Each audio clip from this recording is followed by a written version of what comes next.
Can everyone hear me okay? I know it's a bit loud in the surroundings. If I should talk up, let me know. Just give me a hand wave and we'll tune it. So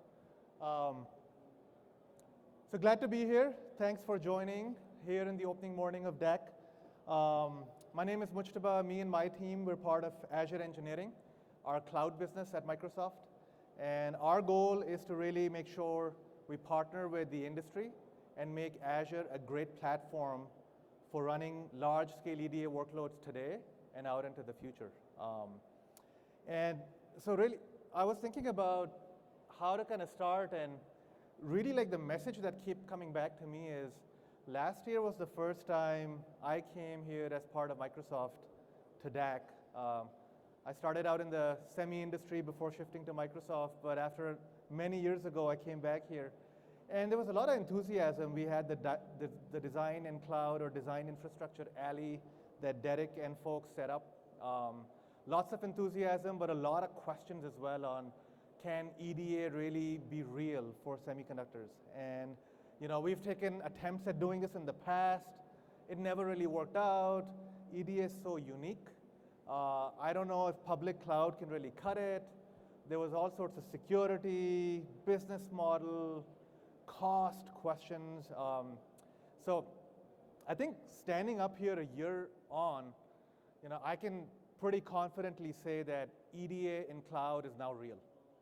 We've got production scale workloads running, and there's probably people here in the room, which I'm not going to name by name, but all of the EDA partners, the foundry partners, several silicon design partners, they have all been instrumental in making this happen, because we are really here to partner with the industry.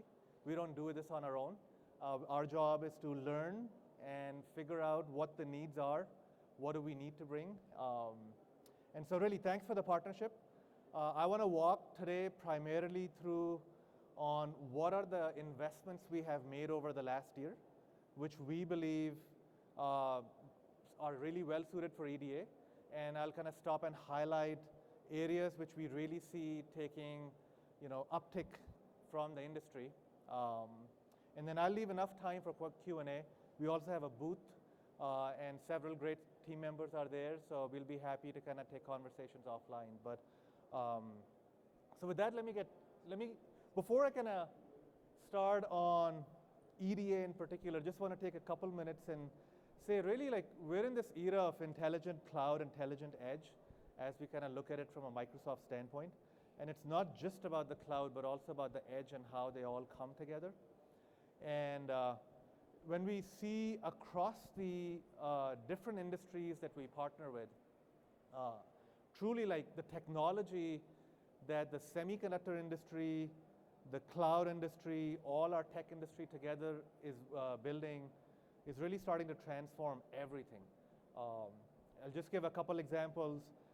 We've been working with large oil and gas companies on analytics, sensors, and AI to use video real-time analytics to drive safety at gas stations, but also safety at offshore oil rigs. We've been working with this company in Switzerland called Bueller, which does grain inspection management. And about 65% of the grain, coffee grains, wheat grains, pass through their food inspection machinery. And they have been using cloud plus edge to automate and speed up the accuracy as well as the throughput of grain inspection. So just, like, for industries who would never think about moving to the cloud or really seeing the value of technology, it's getting embraced. So I think it's really work we do together as an industry that makes it happen, so we should feel good about it.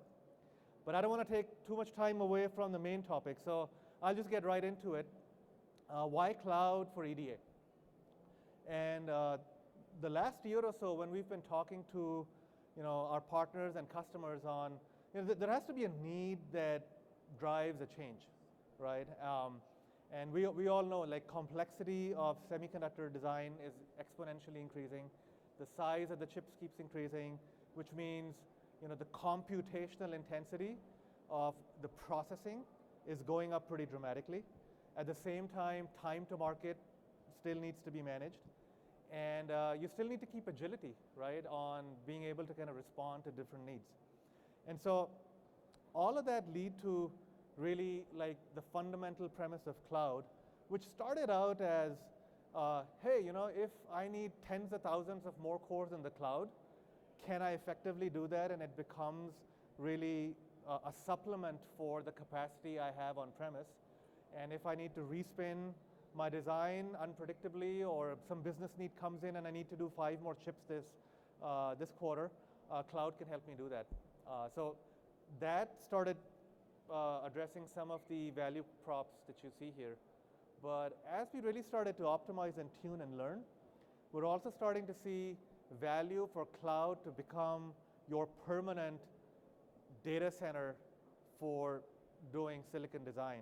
And so, I'll cover both of those topics here. And so, moving ahead, for some reason I need 2 clicks for every slide move, so I just need to get used to it.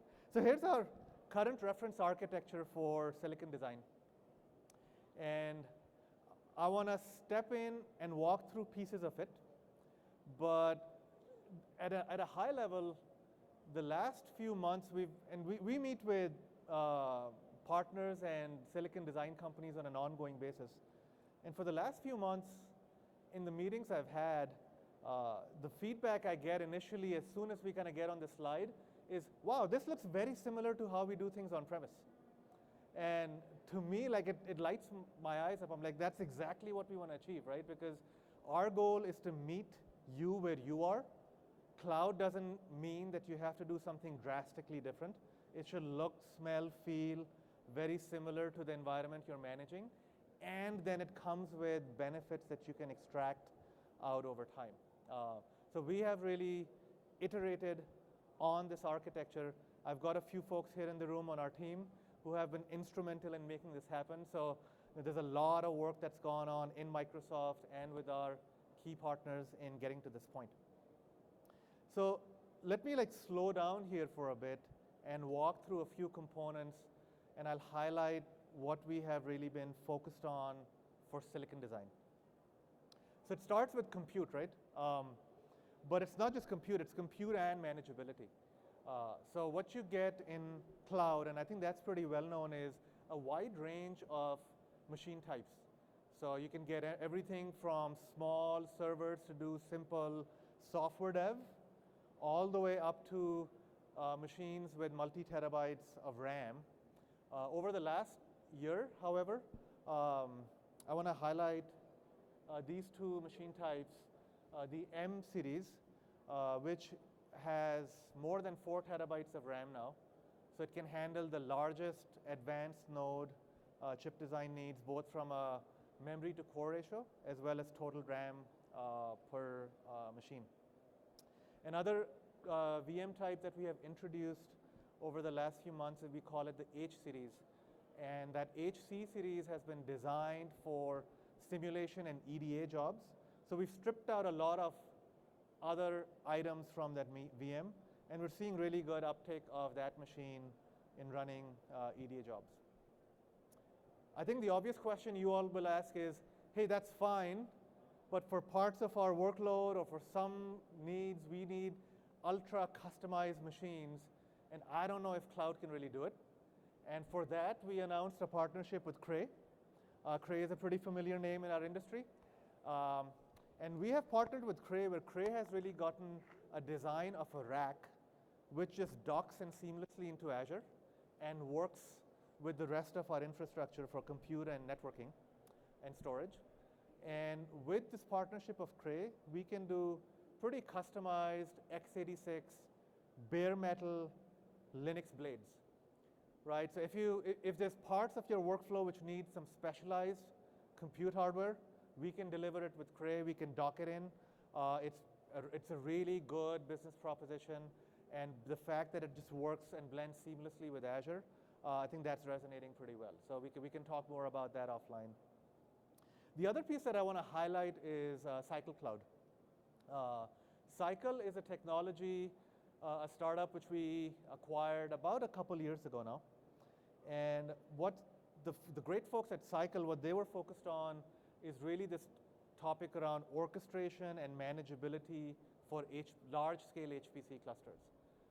So the last year or so, the Cycle team has been really focused on, interoperability with job schedulers such as LSF or Univa, really orchestrating large-scale HPC clusters specialized for EDA. And I'll show later in the presentation some examples of how Cycle is really kind of coming into play to set up large-scale clusters, efficiently manage it, bring it down. And I think that's really one of the solutions that completes it. Because if you have VMs that you stand up, but the jobs aren't really running on them, or if you can't really manage and monitor that on an automated basis, that solution doesn't really work. So moving on, I know I'm covering a lot of content.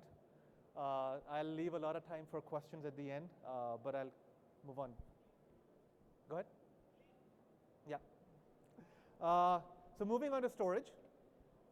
Again, at a high level, Azure provides a really broad storage portfolio with a range of performance per cost tiers, and along with hybrid storage as well as ability to move large chunks of data using our data transport and data box solutions.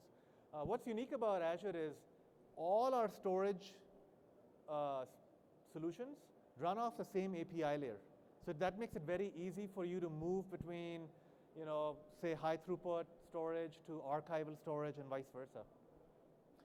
But again, the question that we were staring at a year ago was, great, we know all cloud providers have massive amounts of storage they could do, but EDA has very unique needs, and can you really address those? So again, bottom of the slide, I'm highlighting a couple options for that.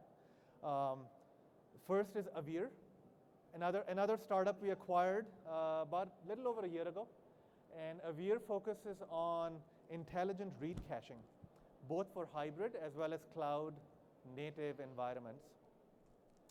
So what Azure provides, it's baked into Azure, and it really speeds up the read cache for your large-scale clusters. And we are seeing it deployed in production at many customers in the industry. It's part of Azure, so there's no upcharge of using Azure, and it's really sort of helped complement our service for EDA. The other one, which is as exciting, is we recently announced that our partnership with NetApp is now generally available. And what this provides is a first-party, fully managed Azure service running NetApp NFS. So, for any of your needs for which you need like the NetApp class of performance, you can now get it straight in Azure. So just in the last couple minutes, right? I mean, debunking a few of the challenges for public cloud. I mean, if you need specialized compute, specialized NFS performance, high performance read cache, large memory machines, ability to quickly spin up tens of thousands of cores, manage them, bring them down, the ability to interoperate with FlexLM, with your job schedulers. We have sort of got that in the Azure portfolio now, and it's been through the investments and partnerships over the last year with the industry. Moving on, another piece that we discovered, and this is like, sometimes you kind of get into the engagements and then you discover some of the hidden gems, so to say, and networking has proved out to be one of those. So we are one of the largest investors in just laying down fiber globally. Currently, we're laying 2 cross-continental fiber lines with our partners. We operate, 33, I think that number is obsolete now, well over 33,000 miles of lit fiber. And we have connectivity pretty much all over the globe. And where large global silicon companies are starting to leverage Azure for is for our CDN and ExpressRoute. Because you have really, really big and getting bigger project sizes and data that has to be efficiently transported across locations, either within your own design sites or to work with your partners. And you can leverage Azure's backbone to really accelerate that. And if you think about the ability to have fast, large data transfer globally, it can start to reshape how you think about setting up your global design teams and orchestrating your project. So another aspect that has sort of really come into play. Another way where networking has really come into play, and we have seen it in action, is how we design networking inside our data centers. So within Azure, we have over-provisioned networking at all layers of the data center, at the rack, at the cluster or spine, as well as one data center and within the region. And the reason is for failover, for redundancy, for meeting our SLAs, but how we really see that coming into play versus traditional data centers is network congestion. So most of you are deploying some kind of NFS shared storage, and you can't control how much data is moving through your network at any given time. And in the tests we've done, sometimes that just data transfer is creating congestion, which is slowing down jobs on on-premise data centers. However, on Azure, given we have so much redundancy and different ways for data to move within any building, we're seeing just our Azure networking is becoming a strength in speeding up the overall job flow. So another hidden way, those things that we are finding as we are getting into this work.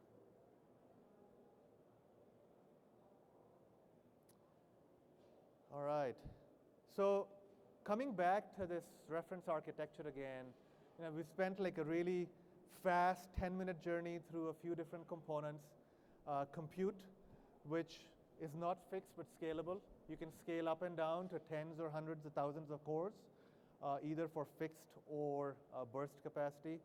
Storage, again, which is pretty scalable. And then we operate pretty seamlessly with both your job schedulers and your license management systems. Another thing I must mention here is true partnerships with EDA vendors, because none of this would have happened without the deep work we have done with all the leading EDA partners. And that has really kind of helped the solution to gel. So we're looking forward to now sort of the year ahead and how do we solve more interesting challenges for the industry. Okay, so making it real, right? Yeah, so here's just an example of a very, very short run that we did. And here you see it took about a couple minutes to spin up about 20,000 cores in Azure, load them all up with real jobs, run them, and about 45 or 60 minutes later, as the jobs came out, pull the storage down and just clean up and shut off that environment. And we have done this from a few hours to a few weeks for shorter burst jobs of a few thousand cores, but also much larger ones spanning much beyond 20,000 cores. So this is something that, again, a year ago, it was a little bit of an unproven thing. I know we see press releases about public cloud spinning up hundreds of thousands of jobs for a few minutes and then bringing it down. But real world EDA scenarios of large scale jobs, it was something that we knew we could do, but we hadn't really done it enough times where I could put a chart like this along with the architecture and say, hey, we can just kind of do it for you today. But so that's the progress we have made over the last year. All right. So that's been the journey through semi-design. Semi-manufacturing and supply chain is not a key component of this event, so I'm not going to spend a lot of time on that. But as we all know, you can have the best design, but without a great manufacturing partner or your own capability, plus really being able to manage your supply chain, the business really kind of doesn't run end to end. So we have solutions from Microsoft's portfolio for things like predictive maintenance, connected factory. We're working with suppliers on machine calibration to accelerate how quickly lithography machines can come back up when they go down. We're looking at both pre-tape out, such as OPC, and post-tape out, such as silicon validation, and where are opportunities for artificial intelligence, machine learning, streamlining that throughput and flow. So we're working on those, as well as really managing this intelligent supply chain. And that's also a key ask for Microsoft, because we have a multi-billion-dollar silicon supply chain that we have to manage for Azure. So we're using the expertise there to partner with the industry on coming up with blockchain or other solutions to really intelligently manage supply chain and drive real-time analytics into the whole back half of the value chain. So I think I've covered the technology, and I've covered the cost element as well.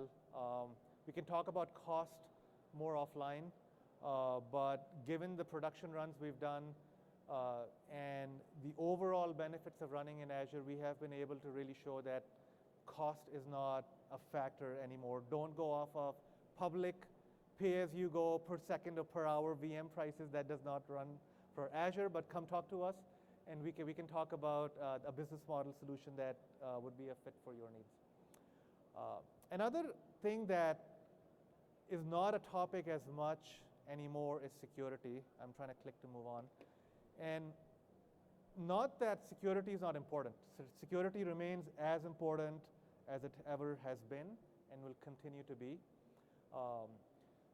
The only point I want to land is we are taking both traditional as well as new approaches to security.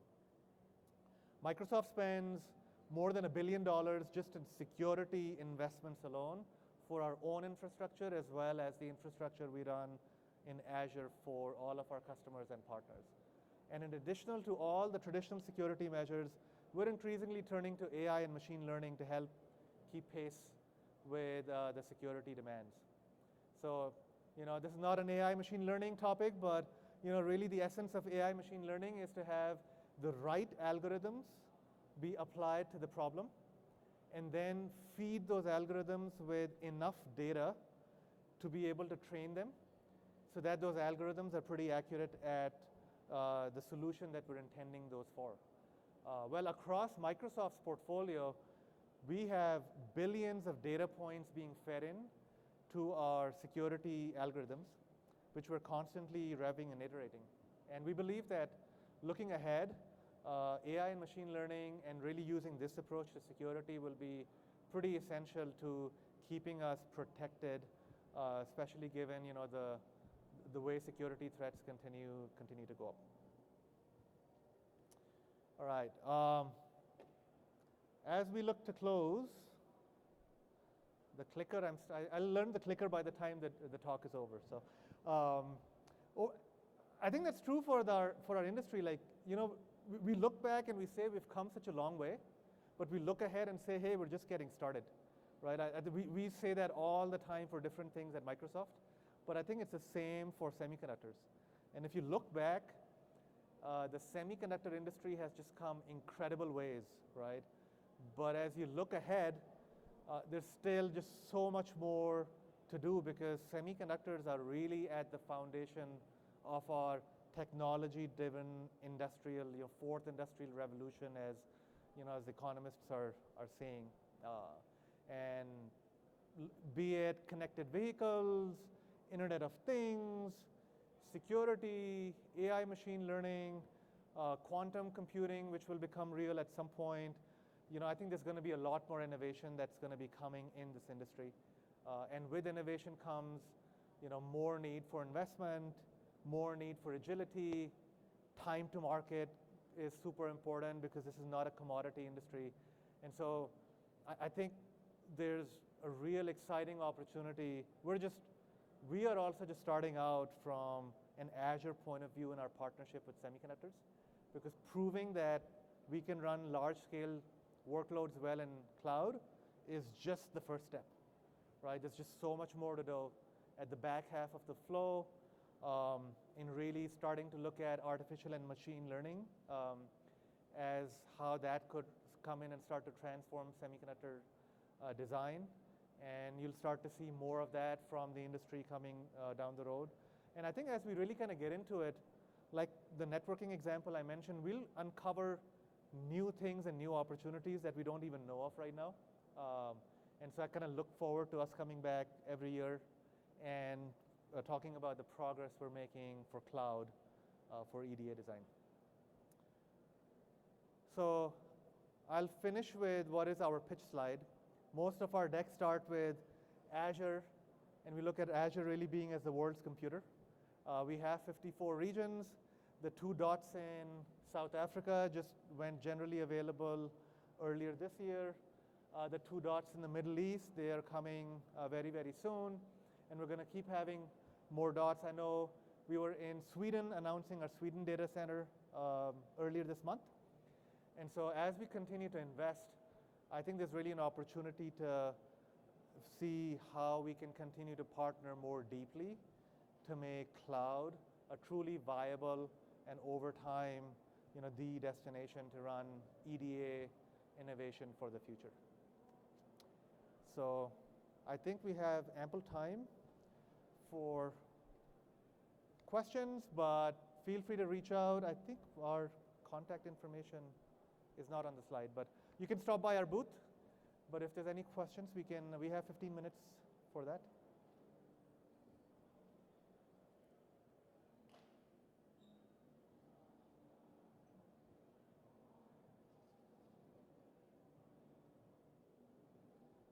Any questions?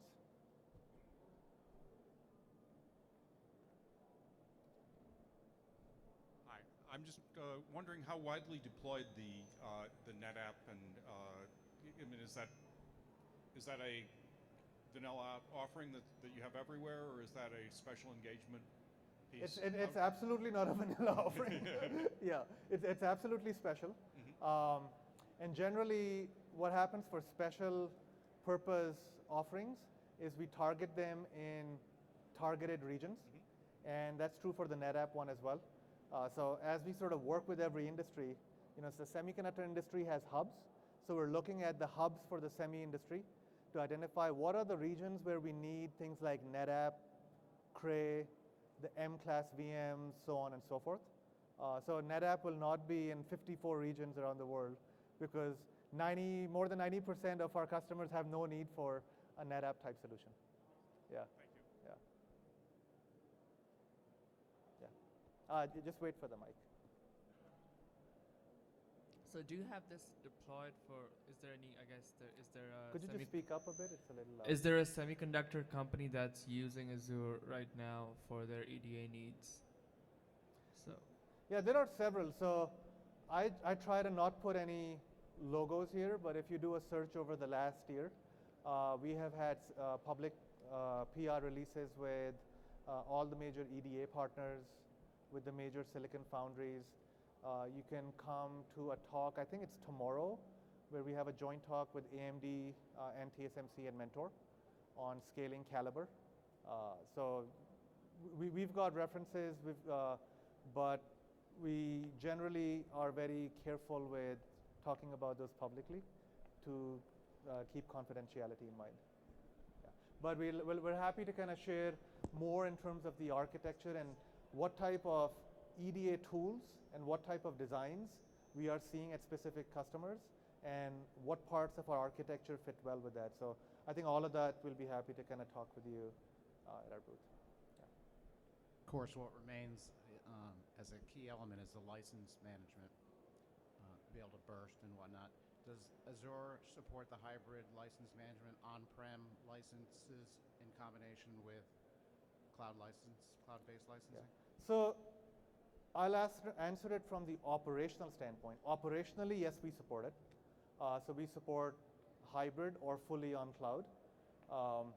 Now it's up to the specific business model or licensing model that you have in place with your EDA partners on how you kind of make use of the license. But we have got the operational plumbing in place. Yeah. With multi-sites, how do you guys deal with real-time collaboration with engineers across multiple sites? Could you explain that a little bit more, because that question could go in a few different ways. I mean, engineers that work on one chip. One may be doing verification, the other one might be doing IP verification, something like that, from a different site, or just working collaborative with them. Like we try to do it in our own network, but it's really slow. Crashes all the time. But I was just wondering how. Yeah. So there's I'll leave the question at a high level and we can talk Yeah, more that's offline. fine. At a high level, you've got either real-time VDI type of work or batch work that you just submit into a schedule and you run. The batch work is a lot more tuned to be running in a hub location. And you can use Azure CDN and Worldwide Backbone to submit jobs, which can be set up in a cluster in 1 or 2 Azure locations and just be running there on behalf of the entire global team. When it comes to latency-specific jobs, such as, for example, real-time floor planning, where latency is a lot more critical, that's where you need that to be running close enough to the designer itself, so you can actually have a good experience. And again, that is where, because we run latency-specific workloads for many industries. So another industry that I'm closely involved with is gaming. And online gaming is super latency sensitive. In fact, they have targets on what parts of a game need 30 millisecond round trip or 60 millisecond round trip or 95 millisecond round trip, right? So all of that kind of comes into play here for the VDI scenarios for EDA. So that's how I would group it. So you would see your batch jobs running in a larger cluster globally in 1 or 2 locations, and latency-specific jobs running closer to the location. Yeah. One. Hi. What EDA vendors are ready for cloud licensing? Because I believe it's a big change for them. Could you repeat that question? I didn't get the front part of your question. The please. EDA vendors, what companies are ready to give licenses for cloud instead of licenses for companies? Yeah, I get asked that question all the time, and as you can imagine, it's a very sensitive one for me. So I will defer to the EDA partners. We're working with Synopsys, Cadence, and Mentor on several large customer opportunities where we have partners and customers looking to move to the cloud. Individual business models are to each company, but as far as I know, all the 3 major EDA partners are really seriously looking at their on-premise versus cloud business models. Microsoft is in a unique position because we have also made that same journey from a license-based business model for many of our own products like Office, Windows Server, SQL Server, Dynamics. I can kind of go down the list. And we have shifted all of them now to cloud-based, subscription-based licensing. So what we totally recognize is it's not a trivial ask as a software vendor to ask them to just flip from one way to the other. It has to be done very methodically. There's a lot of complexities in how you set up the business model, how you execute it, and everything associated with it. So from our side, we are providing the support we can and all the lessons learned from Microsoft's side to our EDA partners. But I think this whole shift will move as an industry, right? It's with the EDA partners, the foundries, the cloud providers all coming together to make this happen. Yeah. I think I've answered part of your question, but as much as I can answer here. So, any other questions? Thank you very much, Mujtaba. Wonderful presentation. Thank you. Thank you. Thank you, everyone.